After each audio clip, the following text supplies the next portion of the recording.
சாட்டை இனிமேல் வீடியோ போடக்கூடாது, சாட்டை சேனலில் பேசக்கூடாது. என் காலில் வந்து விழுங்கடா, என் காலில் வந்து விழுங்கடா. சாட்டை சேனலில் பேசாதீங்கன்னு என் காலில் வந்து விழுங்களேன். அதாவது போட்ட போடலாம்.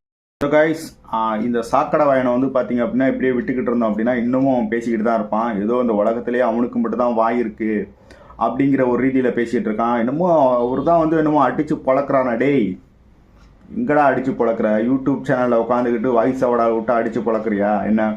அன்னைக்கு விவாத மேடையில் வந்து இப்ராஹிம் ராவுத்தர் வந்து சொன்னார், நீ வந்து தளபதியை பற்றி உன்னுடைய சேனலில் போடாமல் இருக்க முடியுமா?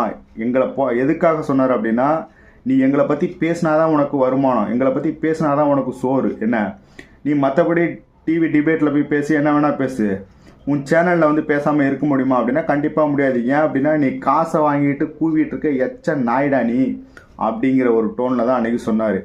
நீ ஒரு ஆண்மகனாக தான் என்ன பண்ணியிருக்கணும், அன்னைக்கே வந்து இந்த மாதிரி நீ பேசியிருக்கணும் என்ன? அதை பேசாமல் அன்றைக்கி வந்து பம்மி புட்டி வந்து என்ன பண்ணுற நீ வந்து. அதுக்கப்புறம் வந்து சீமான் அவர்கள் வந்து மன்னிப்பு கேட்டார் அப்படின்னு சொல்லிட்டு ஆதாரத்தை காட்ட முடியுமா? ஆதாரத்தை காட்டினா நான் இனிமேல் வந்து விஜயை பற்றி பேசுகிறதே நிறுத்திடுறேன் அப்படின்னு இன்றைக்கி ஆதாரத்தை எடுத்து சோசியல் மீடியாவில் போட்டுக்கிட்டு இருக்காங்க. அப்போ நீ என்ன பண்ணுவேன்? இப்போ தூக்குமாடி செத்துருவியா? ஸோ இந்த சவால் விடுற வேலையெல்லாம் இந்த நாம் தமிழர் கட்சிக்காரன் தயவுசெய்து பண்ணாதீங்க என்ன? உன் அண்ணனாக இருக்கட்டும், சீமானை வந்து ஃபஸ்ட்டு ஒரு சவால் விட்டான். என்ன சவால் விட்டான்?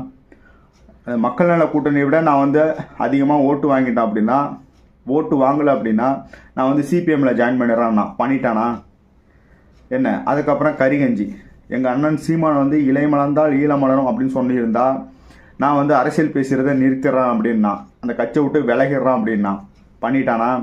இப்போ நீ வந்து என்ன பண்ணுற?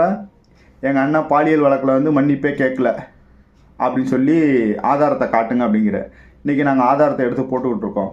என்ன பண்ணுவேன்? நீ கட்சியை விட்டு விலகிடுவியா இல்லை பேசுகிறத நிறுத்திடுவியா? டேய், உங்களுக்கெல்லாம் வந்து இது வந்து ஒரு வியாபாரம்டா. அரசியலுங்கிறது வியாபாரம் என்ன? புதுசாக எவனாவது கட்சி ஆரம்பித்தான் அப்படின்னா அவனை போய் உட்காந்து சுரண்டுறது என்ன? அங்கே ஆல்ரெடி கொள்ளையடிச்சிட்டு இருக்கவனையும் ஊழல் பண்ணிகிட்டு இருக்கவனையும் என்ன பண்ணுறது? பேசுகிறதே கிடையாது. ஏன்னா அவனுள்கிட்ட தானே காசு வாங்கிறீங்க நீங்கள். அரசியல் வியாபாரி தானே நீங்கள் என்ன? நீங்கள் ஜெயிக்கக்கூடாது, நீங்கள் ஜெயிக்க மாட்டீங்க. எத்தனை வருஷம் ஆனாலும் நீங்கள் ஜெயிக்க மாட்டீங்க என்ன? முஸ்தபா கேட்ட மாரி தான், சேவல் என்னைக்குங்க முட்டை போட்டிருக்கு.